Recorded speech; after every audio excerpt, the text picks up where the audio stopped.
भुजंग और कबीरा उनकी क्या गति जो नित नारी के संग। एक चलाए वो बड़ी मुश्किल की बात है, हम पे दो दो नहीं चलेंगे नाथ मानिए और ये सच्चाई है। पर ये पिछारी घरवाली मेरी कहतियात घर में घुसे हो बाजार सोना जाओ जी, हल्द ला मिर्च लाओ और तुम धनिया लाओ, कूटवे के काजे धनकुटा मंगाओ जी, ताते जे लड़ुआ भरे रोटिन त लड़ुआ भले सूखी खाओ चरू की सरकाओ जी, रात के सिनेमा से 1:30 बजे आओ जी, थोड़ा नहीं फुंसी नहीं डॉक्टर हकीमन से जेब को बचाओ जी, जाड़े में 4-4 महीना न नहाओ जी, और कुआरे रहोगे तो सुकारे रहोगे लला, जानबूझ नाक में नकेल ना डराओ जी। आधी आजादी खत्म। शादी अगर करो ऐसा नहीं है कि घर पे जाके बोल दो दीदी ने मना कर दिया ब्याह नहीं करें। शादी करनी जरूरी है, लेकिन शादी तब करनी है जब आपको लगे कि सामने वाला आपको समझ रहा है। ऐसे नहीं क्योंकि जीवन पर्यंत तक हम और आपको एक ही कमरे में किसी इंसान के साथ जिंदगी काटनी है। तो प्रेम जो होता है ना, आजकल का निस्वार्थ तो है ही नहीं, सब स्वार्थी हैं। बहुत कम है जो निस्वार्थ प्रेम करते, और जो निस्वार्थ प्रेम करेंगे वही वर्षों तक चलेगा, जीवन पर्यंत तक रहेगा। स्वार्थ वाला प्रेम बस 2-4 महीने या 2-4 साल लिमिट होती है, उसके बाद राम राम। तो हमें और आपको ये देखना है कि सामने वाला समझ रहा या नहीं समझ रहा। अगर एक दूसरे को पति पत्नी समझ रहे हैं तो जीवन में कोई भी कभी भी दिक्कत आने वाली नहीं है। यहाँ जवाब दो राजा उत्तानपाद ने के देवी काय को बाबरी बनी है, मैं शादी नहीं करूंगा। और हमारी किस्मत में अगर बेटा होता तो ऐसा तो नहीं हो सकता कि संतान नहीं होगी। अरे जो है किस्मत में वो जरूर आएगा, और जो नहीं है वो आके भी चला जाएगा। एक विद्वान लिखते हैं कि एक वृक्ष की 2 डाली, ध्यान देना, और पर किस्मत जुदा जुदा है।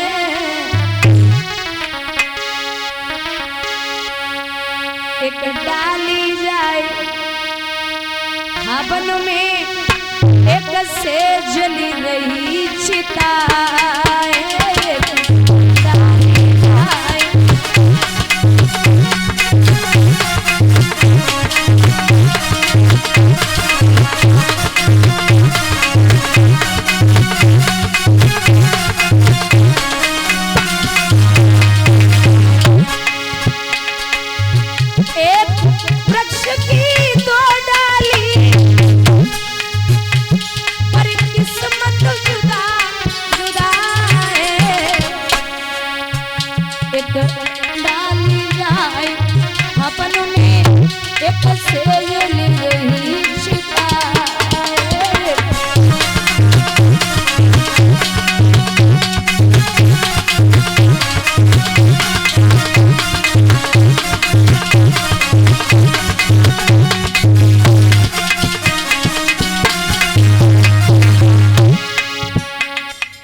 एक हवन में काम करती है और चिता में काम करती है, किस्मत की बात है। एक पत्थर के 2 टुकड़े, एक पत्थर के 2 टुकड़े, पर किस्मत जुदा। एक पत्थर के 2 टुकड़े पर किस्मत जुदा जुदा है। एक बन शंकर जी पूजते, एक सीढ़ी पर लगाए।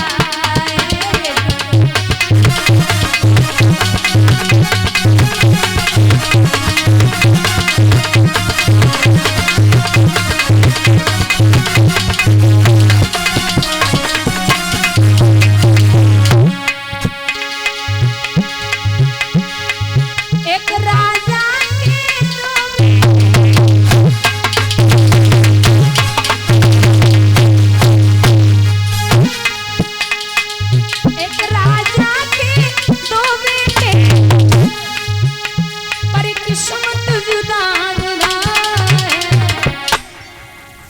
एक राजा के दो बेटे, पर किस्मत जुदा जुदा है।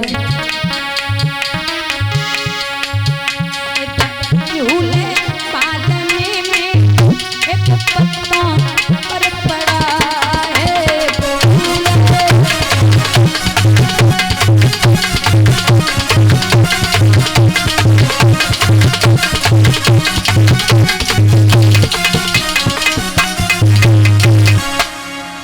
मेरे भैया यहाँ जब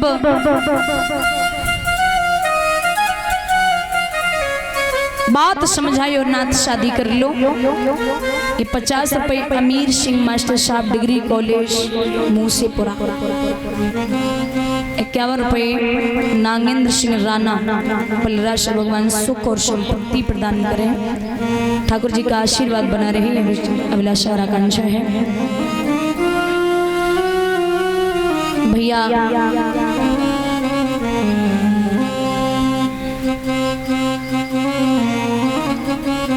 बहुत समझाइयो, लेकिन राजा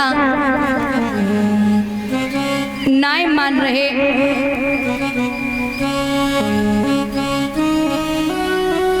अंत में रानी की इस बात पर हुए नृपति मजबूर, सुरुचि सुंदरी से हुआ इनका विवाह मंजूर।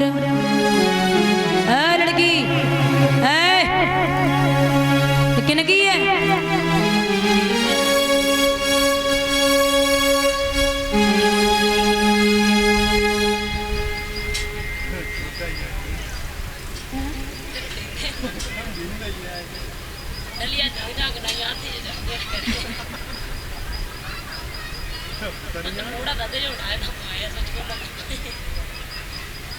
सुरुचि से विवाह हुआ। सुरुचि, सुरुचि उसे कहते हैं जिसकी स्वयं में रुचि हो, दुनियादारी से कोई मतलब न हो।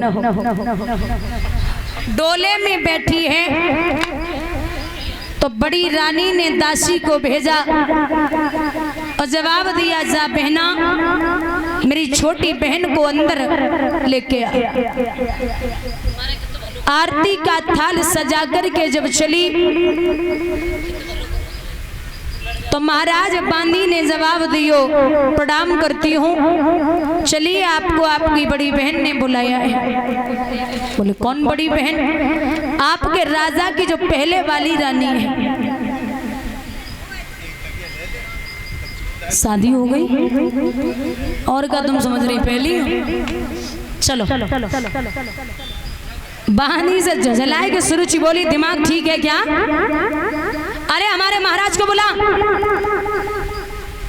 और महाराज पति शराबी हो, जुआरी हो, गरीब हो, दुर्बल हो, अंधा हो, कैसा भी हो चलेगा, लेकिन पत्नी सब बर्दाश्त करती है, सौत की छाया कभी बर्दाश्त नहीं कर सकती। महाराज को बुला। राजा उत्तानपाद को बुलाया गया तो राजा उत्तानपाद ने जवाब दियो, क्या बात है देवी?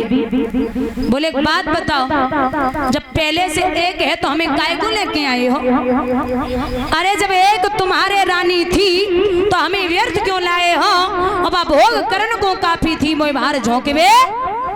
अब इतना ही एहसान करो, डोले को वापस भिजवा दो, तुम इसके साथ बिहार करो, मोको पियर को पठवा दो। अगर इज्जत चाहते हो तो डोला वापस भिजवा दो। महाराज इज्जत कमाने में आदमी की पूरी जिंदगी लग जाती है, लेकिन बिगाड़ने में 2 मिनट नहीं लगते। एक विश्वास पे शादी की, और एक विश्वास ऐसा शब्द है जिसे लिखने में सेकंड लगता है, पढ़ने में मिनट लगता है, लेकिन विश्वास जीतने में पूरी जिंदगी लग जाती है। भरोसा जीतना बहुत मुश्किल की बात है, और कलयुग में तो भरोसा जीतना मुश्किल क्या है, वो करो ही मत तो ज्यादा बढ़िया है। वो कहते ना करोगे तो फिर नहीं करोगी तो फिर जाओगी कहाँ? कहीं ना कहीं रिश्ते तो बनाने ही हैं, लेकिन बहुत मुश्किल की बात है।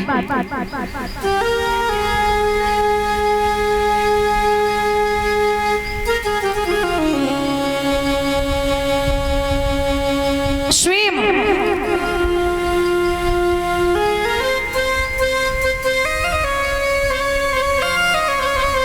बड़ी रानी पहुंची और जवाब दियो, बहना चल अंदर, तू जैसे बोलेगी जो बोलेगी वही होगा।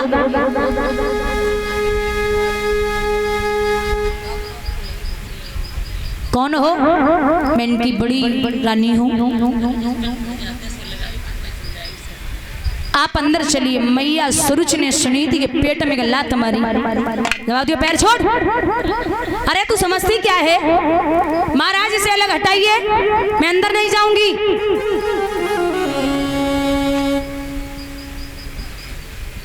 पैर फिरऊ ना छोड़े और एक बात कही है कि बहना तू जो बोलेगी पानी भर के लाऊंगी, झाड़ू लगाऊंगी, काम करूंगी, शाम को पैर दबाऊंगी, बच्चे को नहलाऊंगी, बच्चे का ख्याल रखूंगी और रोज खिलाऊंगी।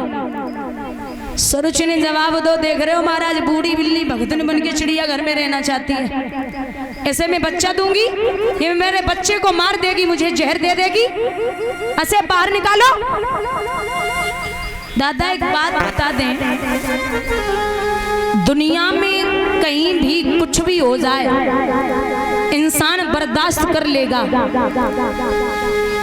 लेकिन ये सत्य है कि जब अपनों की ठोकर लगती है तो इंसान को टूटने के अलावा दूसरा कुछ नहीं मिलता। एक उदाहरण देती हूँ। एक कामवाली थी, उसके लड़के को एक हीरा मिला। उसने वो हीरा अपनी मैया को दिया और जवाब दिया, देख मां से हीरा है। तो मैया ने चारों तरफ से देखो और फेंक दियो। जवाब दो, कहां से उठाए लाओ जो कांच को टुकड़ा है। लड़का चला गया कामवाली वह हीरा को लेके और दादा सुनार के पास पहुंची। बोली, भैया देख तो जे हीरा है। सुनार ने विचार करो, है तो हीरा, लेकिन अगर हमने जा से ज कह दी कि जे हीरा है तो ये हमसे लाखों रुपए ले लेगी। तो सुनार ने वो हीरा चारों तरफ से देखो और फेंक दियो। बोले, कहां से उठाई लाई जो कांच का टुकड़ा है। महाराज सुनार हीरा को लेके जौहरी के पास पहुंचो और जब जौहरी के पास पहुंचो, जवाब दो, देखो तो से हीरा है। जौहरी ने विचार करो, है तो हीरा, और हमसे ज्यादा कोई हीरे की परख भी नहीं जानता। चारों तरफ से देख के जौहरी ने वो हीरा फेंको। बोले, कहां तो उठाई लाए जो कांच का टुकड़ा है। हीरा कभी टूटता नहीं है, बहुत मजबूत होता है। तो हीरा के एक से दो टुकड़ा हो गए। एक व्यक्ति खड़ा खड़ा देख रहा। बोले, जब कामवाली ने फेंका तो नहीं टूटा, सुनार ने फेंका तो नहीं टूटा, लेकिन जब इस जौहरी ने फेंका तो तू क्यों टूट गया। तो वो कामवाली को हीरा जवाब देता है कि हे वीरन, न कामवाली जानती थी कि मैं हीरा हूँ और न सुनार जानता था कि मैं हीरा हूँ, लेकिन ये जौहरी बहुत अच्छे से जानता है कि मैं हीरा हूं। अगर अपने ही पहचानना बंद कर दें तो दुनिया में कहीं ठिकाना नहीं होता। संत लिखते हैं, जो दर्द दिए अपनों ने दिए, गैरों से शिकायत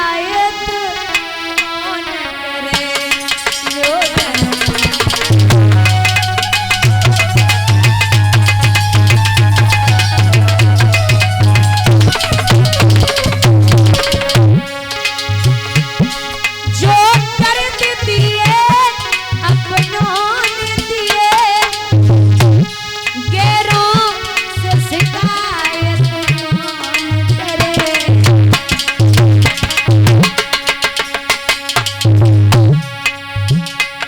जो जख्म दिए फूलों ने दिए, कांटों से शिकायत कौन करे।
जवाब दिया कि बहना अंदर चले, जैसे बोलेगी वैसा ही होगा, एक शर्त पे। शर्त क्या है?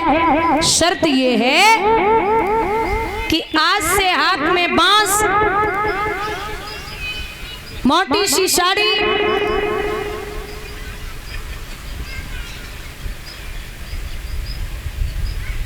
और अटे पर खड़े होकर के चिड़िया और काग उड़ाएगी।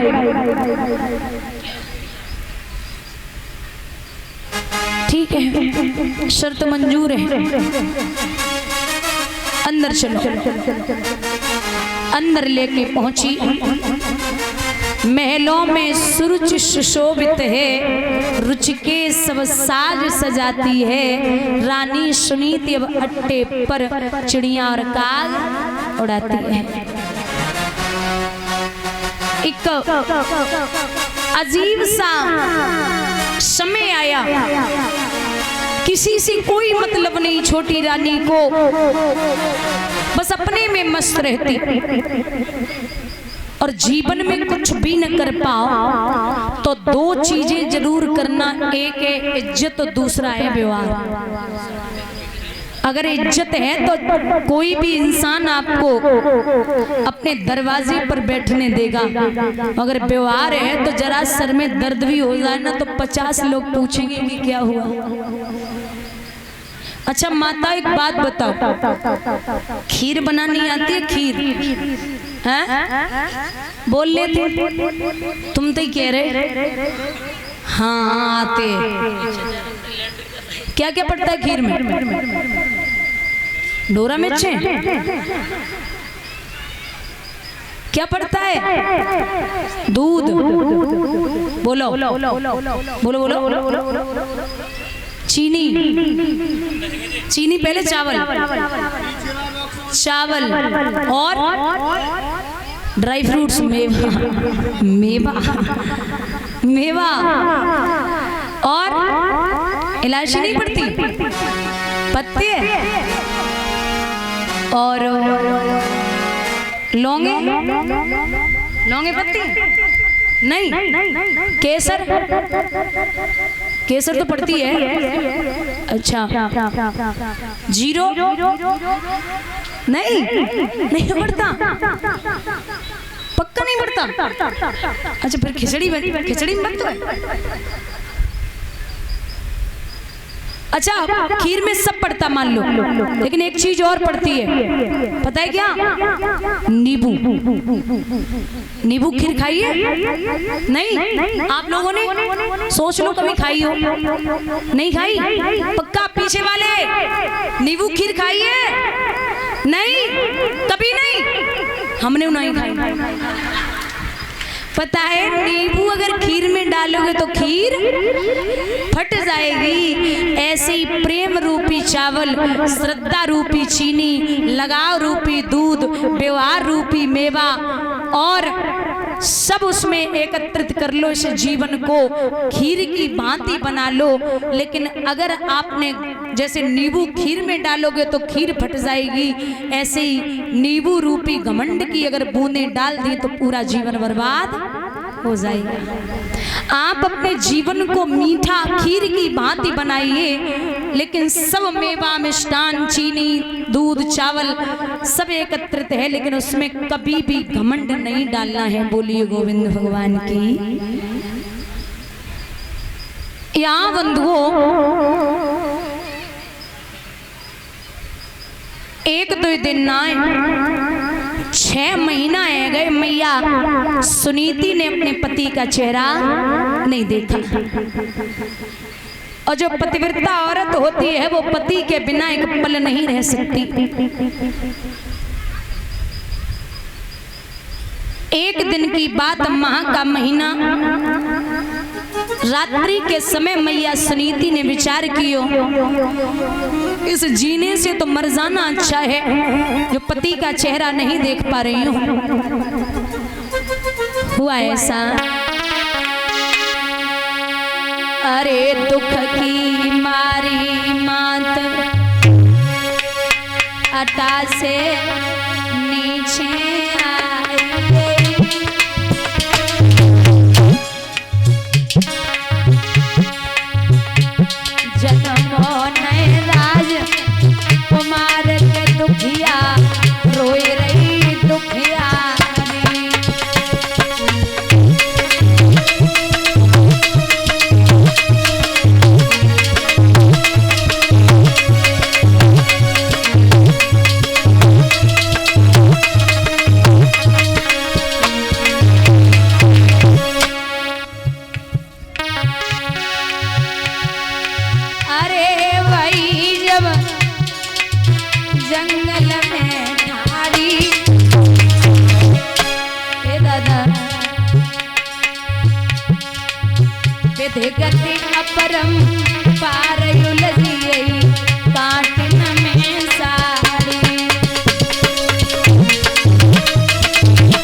विधि गति अपरम पार उलझिए आठिन में सारी।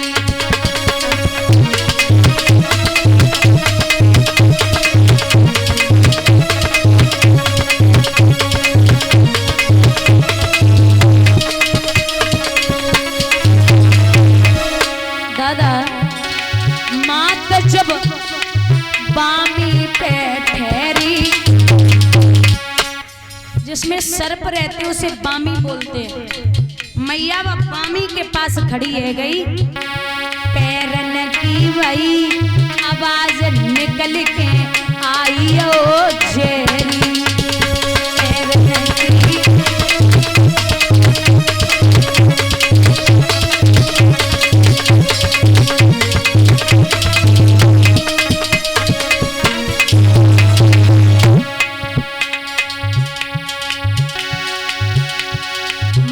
सर्प से बोली, अरे बच्चा आज मेरे संकट को बांटो, पूत मुझे दुख सो नहीं जा तो ललान उंगली में काटो।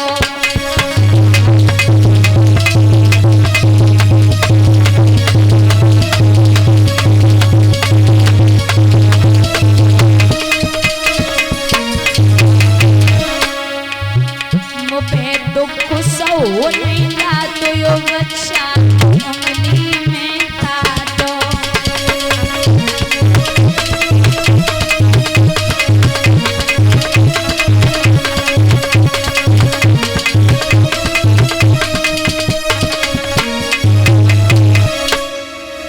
मेरे भैया यहाँ सर्प सो बोली हमें उंगली में डस ले ताकि दर्द कम हो जाए। सर्प बोलो हम इंसान ना है जो बेवजह किसी को सता दे। इंसानों की फितरत है बेवजह किसी को सता सकते हैं, लेकिन हम जैसे जीव बेवजह किसी को नहीं सताते। मैया आगे बढ़ी, महाराज को कुएं में गिरने के लिए तैयार हुई, पीछे से ब्रह्मा पुत्र नारद ने रोक दिया। बोले लड़की क्या कर रही है? पीछे देखो तो तेजस्वी संत खड़े हैं। अरे यहाँ क्या लेने आई है? महाराज मरने आई है। क्यों? मैया ने जवाब दो बाबा, हमें जब बताओ एक पत्नी, एक माँ, एक औरत, एक बेटी अपने प्राणों को कब देती है? तो बाबा नारद बोले लाडो हमारे सवाल को जवाब दे। कैसा सवाल? बोले का वर्षा थोड़ी भई और के कहूँ गौ किसान और सही खेत बंजर पड़े कहा रची भगवान। तो मैया बोली बाबा ना बरसात थोड़ी भई और ना कहूँ गौ किसान और खेत बीज उड़त नहीं, सुनिए संत सुजान। जल से पतला कौन है, कौन भूमि से भारी और कौन अग्नि से तेज है, कौन काजर से काली। जल से पतला ज्ञान है, पाप भूमि से भारी और क्रोध अग्नि से तेज है, काली काजर से काली। अच्छा तो कोई संतान नहीं है? बोले हाँ बाबा। अरे पगली लौट जा, बेटा नहीं हुआ तो मरने आ गई, किसने बोल दिया? बोले नहीं बाबा। बाबा नारद बोले अगर मैं ये बोल दूं कि बेटा पैदा है जावेगो तो तू क्या करेगी? मैया हंस के बोली अब पता चलो कि संत भी झूठ बोलने लगे। बाबा नारद बोले ए लड़की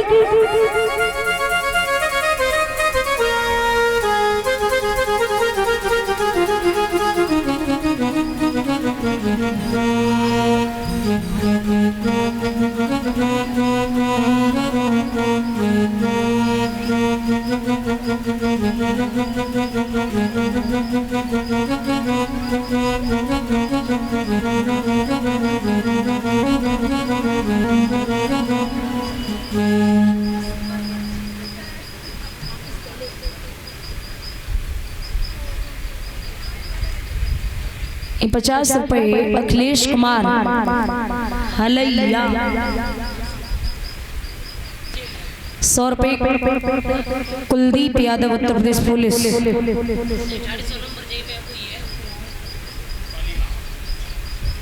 100 रुपए सम्मानित करे प्रवंशी वाले समीक्षा पूर्ण करे शुक्र संपत्ति प्रदान हुई वाला शहरा का अच्छा है भैया। तो बाबा नारद बोले रे ओ बेटी ओ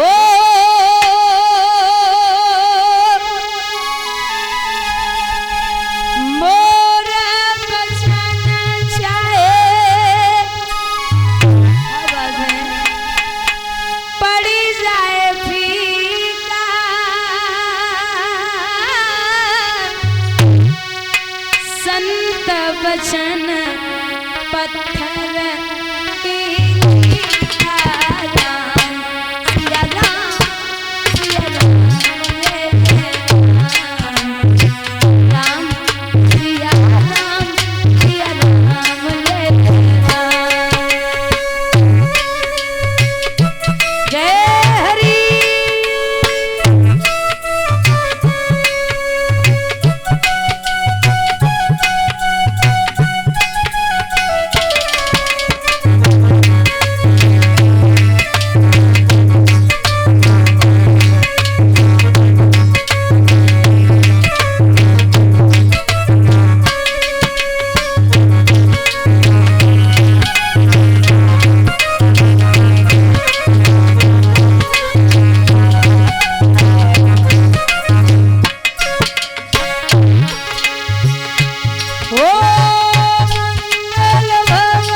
बोले भगवान ने कहा है कि मेरा वचन मिथ्या हो सकता है लेकिन संत का वचन कभी मिथ्या नहीं हो सकता। लेकिन संत होना चाहिए।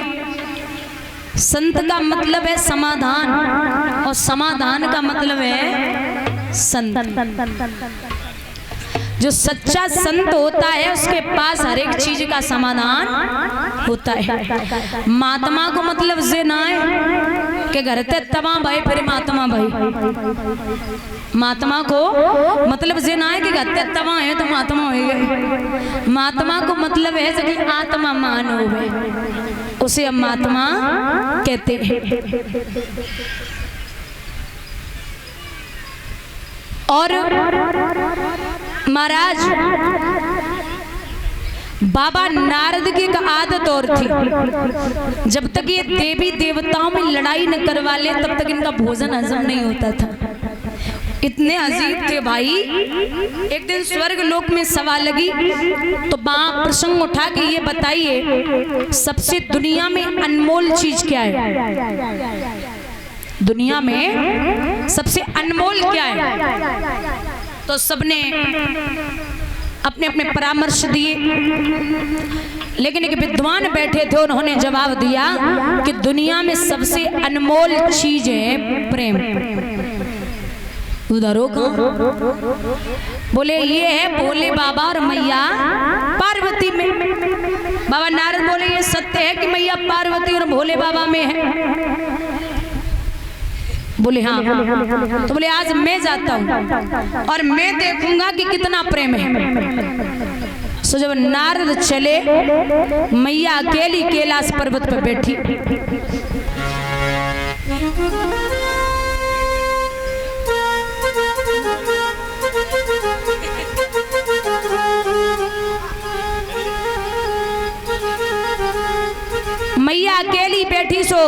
बाबा नारद पहुंचे, बोले मैया प्रणाम करता हूँ। बोले खुश रहो नारद, आओ बैठो।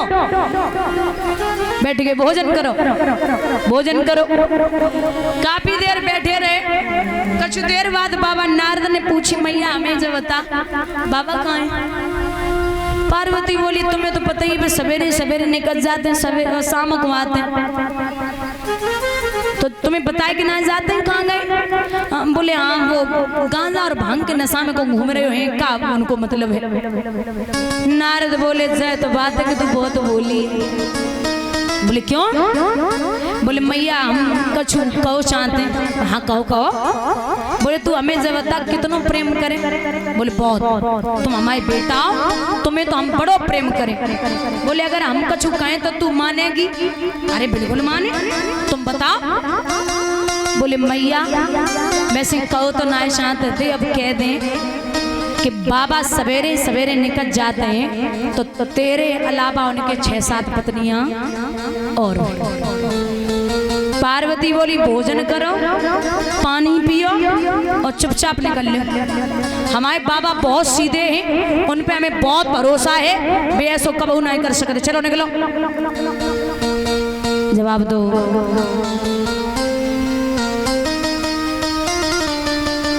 हम झूठ बोल रहे? आप बिल्कुल झूठ बोल रहे, हमारे बाबा बहुत सीधे। नारद बोले मत माने ले, तेरी कसम खा रहे, तेरे अलावा 6-7 और। अब चाहे कैसा भी व्यक्ति हो, जो अपना होता है वो अगर कसम खा जाए तो भरोसा करना ही पड़ेगा। ऐसी बात है? बोले हाँ। बोले चलो हमने मान लिया कि वो प्रेम करते, तो हमें जब बता अगर पति प्रेम करता है और पति के पास कोई चीज हो तो पत्नी जानती होगी? बोले हाँ बिल्कुल जानती होगी, बताओ। बोले जो उनके गले में मुंडों की माला पड़ी है वो कहाँ से आई पता है कुछ है? पार्वती बोली हमें तो पता ही नहीं। बोले उनने कबू बताई ना को खाक प्रेम करे? बोले आज मान दो। ठीक। अब इतने से नारद कान भर के इतने से नारद को निकलबो बहु उतने से बोले बाबा को आए वो बहु सो प्रणाम करो बाबा। प्रणाम करता हूँ। बोले हाँ। बोले खुश रहो नारद, कहाँ से आए हो? बोले कैलाश पर्वत से ही आ रहे। सो मैया तुम्हें बड़ो याद कर रही, जल्दी जा। बोले बाबा सोचने लगे वैसे याद न कर रही होती, अब तुम घूम गया तो जरूरी कर रही हो। अब बस बताने इतना है कि कह के आए। सो भैया वैसे तो पार्वती लय गिलास में पानी गेट में ही खड़ी रहती, लेकिन आज नहीं करी। बोले हाँ। बोले सुनती हो? अरे ओ देवी सुनती हो? नहीं बोली। जवाब दो देवी। सुनो। पार्वती बोली वे 6-7 नहीं सुनाई दे जाए। अरे बोले पानी तो दे दो। बोले वे 6-7 उन्हें पे पी लो जाए। समझ गए भोले बाबा नारद कान भर गए। सो अंदर पहुंचे। बोले देवी अच्छा आप पत्नी गुस्से में हो ना तो पति वो सिलेंडर होते जो समझदार होते वो, अगर वो सोए तुम्हारा पारा गर्म होएगा तो बनेगी ना। एक अगर ज्यादा मूड उसका गर्म है, क्रोध में है, तो तुमने थोड़े शांत हो जाओ तो बनेगी। भगवान बोले बोले देवी क्या हुआ? चुप एकदम दूर रहो। बोले क्या है गो बताओ देवी, कुछ बात है का? बोले मैंने बोला दूर रहो। बोले किसी ने कुछ बोला? बोले हमें जब बताओ तुम्हारे हमारे अलावा 6-7 कौन है? बोले बाबा बोले 6-7 चलो एक दो तो मान ही सकते हैं, 6-7 बोले हाँ 6-7 किसने बोला? अरे कौन नहीं बोली हमें बता दो बस। बोले देवी मैं तुम्हारी सौगंध खाता हूँ कि 6-7 कोई नहीं। बोले कसम खाते हो? बोले मैं मायके चली जाऊंगी। मैं कुछ बोल ही नहीं रहा हूँ, तुम मायके जाओगे। अगर तुम्हें लगता है कि वो 6-7 हैं तो कहीं शैलपुत्री, कहीं जगदम्बा, कहीं काली, कहीं सती, कहीं गौरा, कहीं पार्वती, आपने कितने रूप लिए और हर बार आप मेरी पत्नी बनी हो तो कोई और नहीं स्वयं आप हो।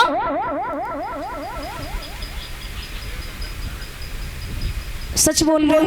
हाँ आपकी सौगंध मान लिया। अब हमें जब बता जो गले में मुंडों की माला पड़ी जो कहाँ से आई? बोले ये किसने बोला? बोले काऊ ने कही है, बस तुम बताए दे। बोले कुछ सिर राक्षसों के हैं और कुछ सिर आपके हैं। बोले हैं राक्षसों के तो मान लिए, मेरे सिर? बोले हाँ देवी, आपने जितनी बार शरीर को छोड़ा है उतनी बार आपके सिरों को मैंने अपने गले में धारण किया, और अगर मैं ऐसा न करता तो मैं पागलों की तरह मृत्यु लोक में घूमता। मैं आपसे बहुत प्रेम करता हूँ। बाबा नारद आए कि बोले नारायण नारायण। बोले बोले आएगे? बोले आएगे। मैया हमें माफ कर, बस परीक्षा ही लेनी थी कि हमें ये सुनना था कि तुझे कितना प्रेम करते हैं बाबा। तो जो तुम्हारे सिरों को मरने के बाद अपने गले में धारण कर सकता है वो आपसे अत्यधिक प्रेम करेगा। बोलिए गोविंद भगवान की। बाबा नारद बोले लाडो लौट जा। तो मैया ने जवाब दो, अरे बाबा मोए 6 महीना बीती, बलम की सूरत लख नहीं पाई।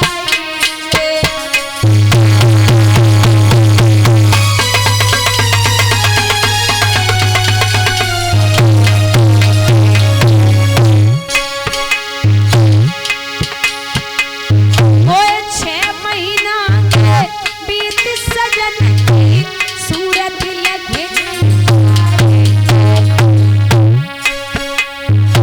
बिना पति ओ बाबा मेरे पूता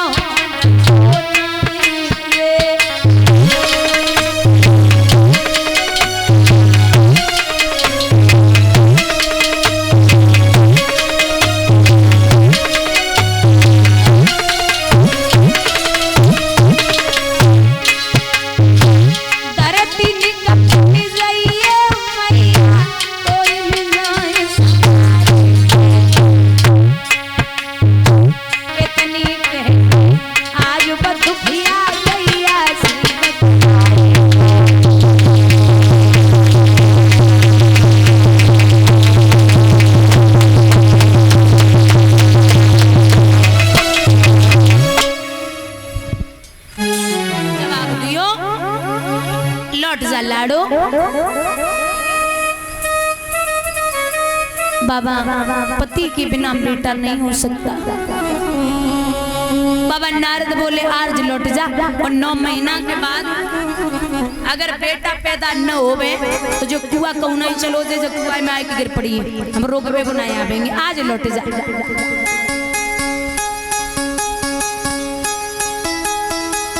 और एक बात कही बाबा नारद ने कि लाडो घर जा रही है तो एक काम करना, क्या? कम खाना और कम सोना। और खाना तो वो सोना तो खाने के ऊपर होता, ज्यादा खाओगे ना तो संध्या को 7 ही बजे सो जाओ, और कम खाओगे ना तो कम नींद आएगी। और किसी की बुराई मत करना, अच्छे से स्मरण करना परमात्मा का। और माताओं ये सत्य है कि माताओं को गर्भावस्था में अगर हो सके तो मायके भी नहीं जाना चाहिए। कि ये कंस जो था ना, कंस अकेला नहीं था। तो ऐसा नहीं है कि दुर्मिलिक नामक राक्षस से संभोग हुआ तब वो कंस पैदा हुआ। पवन रेखा जब मायके गई थी तो पहले से ही गर्भवती थी, और मायके में पहुंची, पिता की बाग में टहलने के लिए गई। वहां दुर्मिलिक नामक राक्षस की निगाह पड़ी है गर्भ पे, उससे ही राक्षस पैदा हुआ है। कि कंस 9 भाई और 6 बहनें, ये भागवत का प्रमाण है। अब माताएं संस्कार बच्चों में डालें कहां से? पहले माताएं जैसे सिंदूर लगाया करती थी ना, तो एक सूखा सिंदूर आता था, रेड मतलब लाल कलर का, वो यहाँ से भरती थी पूरा यहाँ तक। और अब तो किनारे पे ही धर लेती। सब नेक लड़ाई होगी ना तो समझ लो किनारों बहु ही धरो। और बिछिया पहले पहनती थी तो बाहर से अगर अंदर आए मैया तो बच्चा जान लेता था कि मेरी माँ रही है। अब तो इतने इतने धन लेती, छोटे छोटे से बिछिया पहनती थी, कोई वजन ना हो जाए। और साड़ी पहले माताएं पहनती थी खूब मोटी, जो मुंह न दिखाई दे। अब तो 4 किलोमीटर दूर तो देख लो कि लगी बउआ रे। पहले माताएं अगर बच्चे का मुंह धोती थी ना तो साड़ी का पल्लू होता था ना उसे पोंछ देती थी। आज भी हम भी अगर मुंह धो के निकले और मेरी माँ अगर निकल जाए तो हम मम्मी की साड़ी से ही मुंह पोंछ लेते हैं आज। और अब साड़ी तो पहनती ना, टी शर्ट लोअर में घूम रहे हैं, साड़ी को पल्लू आए कहाँ पे, सब खत्म। और बिटियन की अगर देखी जाए तो यहाँ की बात नहीं कर रहे, यहाँ बहुत बढ़िया है भैया। तो ऐसे 4 इंचियाँ दिखाए, 4 इंचियाँ दिखाए, बीच में फ्लाई ओवर। और बिटियां पूरे बाल बांध लेती हैं, लेकिन 2 4 10 बार आगे छोड़ देती, पूरे दिन समाती हैं। मम्मी का चुकामा क्या दे रुकवाए रे।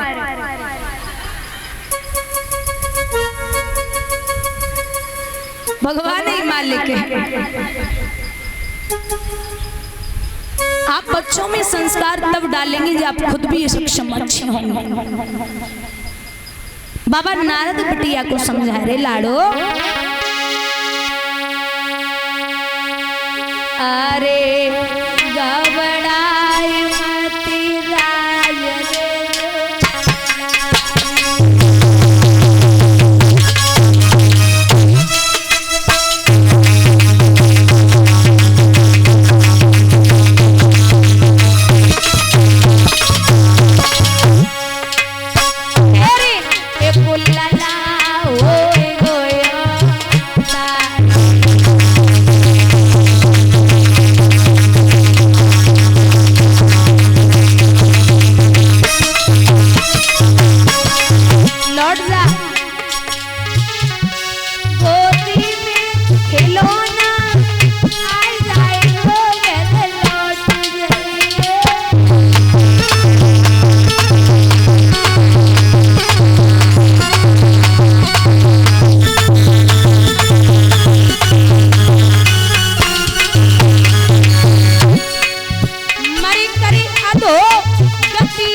लौट जा। जब कहा है कि लौट जा,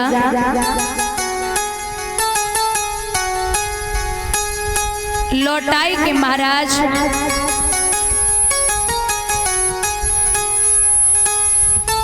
लौट के मैया जब आई तो टूटे हुए खटोला में फटी वही रजाई में लेटी गई। ऐसा कौन सा दिन होगा जिस दिन मेरे गर्भ से पुत्र की प्राप्ति होगी, लोग मेरा नाम बांझपन से मिटा देंगे।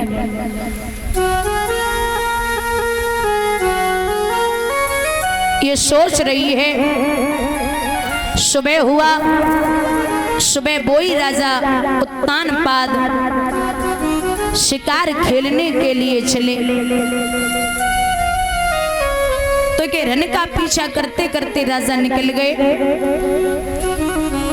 और जब निकले ही जबान पीछे रह गए, छोटी रानी को खबर दी कि हे देवी, आपके महाराज के रन का पीछा करते करते निकल गए। रानी बोली सोने दो और सो जाओ, हमारे महाराज बड़े बलवाने आते ही होंगे। राजा जब रात्रि में लौट के आया तो आवाज लगाई है छोटी रानी को, हे देवी सो रही हो क्या? लेकिन हुआ ऐसा,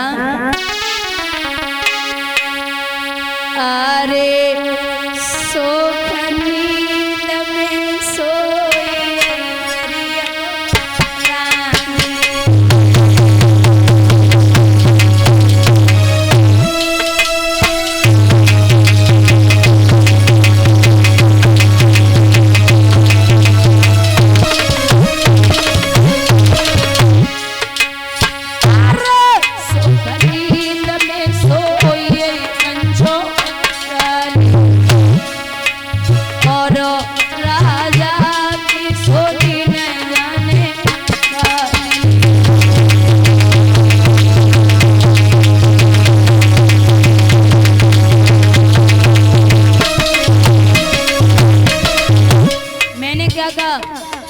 दरवाजे खोलो।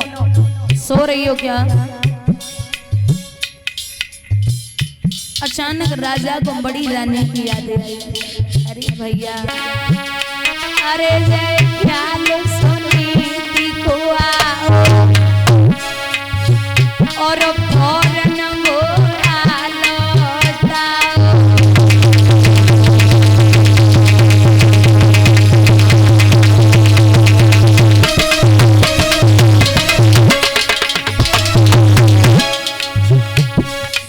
छत पे पहुंचे, बोले तुम भी सो रही हो क्या? रानी तो एक ही आवाज में उठ गई, बैठ गई, लेकिन दरवाजे नहीं खोले। हमें जब मालूम पड़ रही हमारी सौत ने हमें मारवे के नहीं भेजो है। राजा बोले खोल रही कि नहीं खोल रही? नीचे वाले ने सुन ली तो हड्डी को सुरमा बनाए दिए। समझ गई जो छिप के आए भैया। चला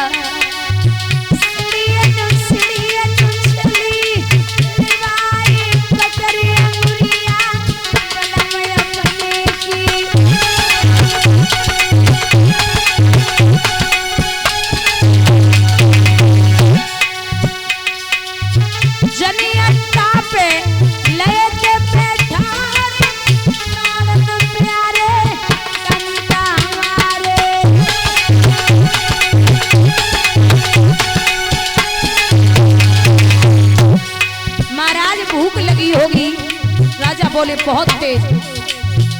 आधी रोटी जो की धरी,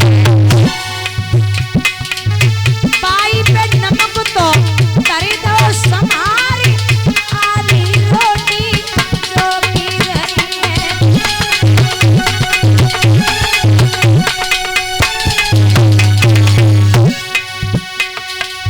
मेरे महाराज सीताराम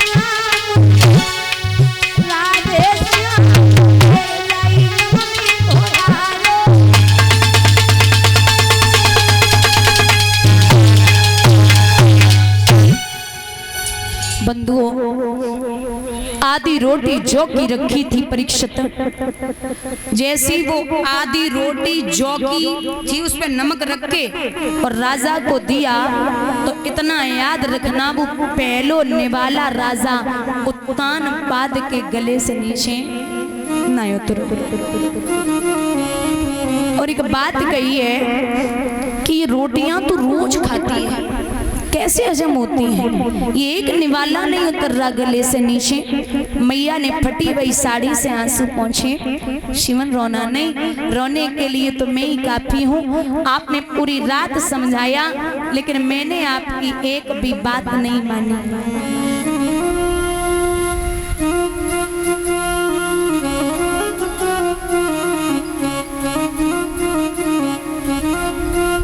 रात्रि भर राजा विश्राम करता। सुबह 4 बजे पुजारी ने घंटा बजाया। राजा बोले देवी अब जाना है।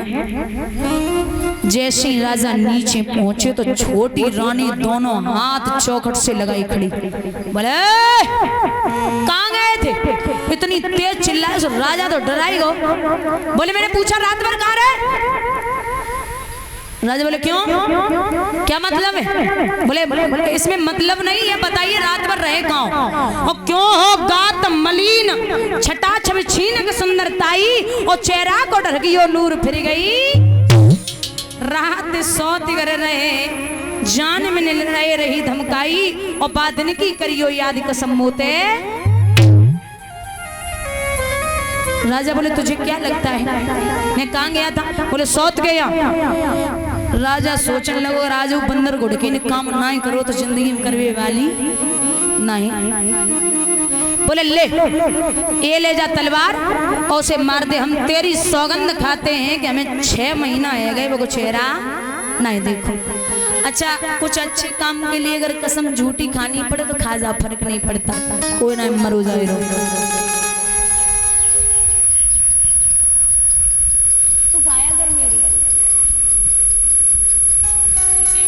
कोई अच्छा काम हो रहा है। अच्छा 6 महीने बाद पति मिलने गया, उसमें भी डांट रही हो, इसके लिए झूठ बोलना पड़ जाता। बोल दो का फर्क पड़ रहा। सौगंध खा रहे हाँ नहीं आया मिलके। अरे महाराज हम तो सोच रहे मिलके आए, तेरी सौगंध नहीं आई। रात्रि भर राजा वहां विश्राम करता। महाराज बहुत प्रसन्नता है। 2 महीने के बाद पता चला कि दोनों माताएं गर्भवती हो गई। एक ने किया गर्भाधारण, उस दिन से पलंग न छोड़ा था, और एक ने बराबर आज तलक खेतों का नाज बटोरा था। एक तो बराबर खेतों पे काम कर रही और एक सोने के पालने में पलंग से नीचे कदम नहीं दे रही। कि विद्वान लिखते हैं करम से कछु करवाई वे और यहाँ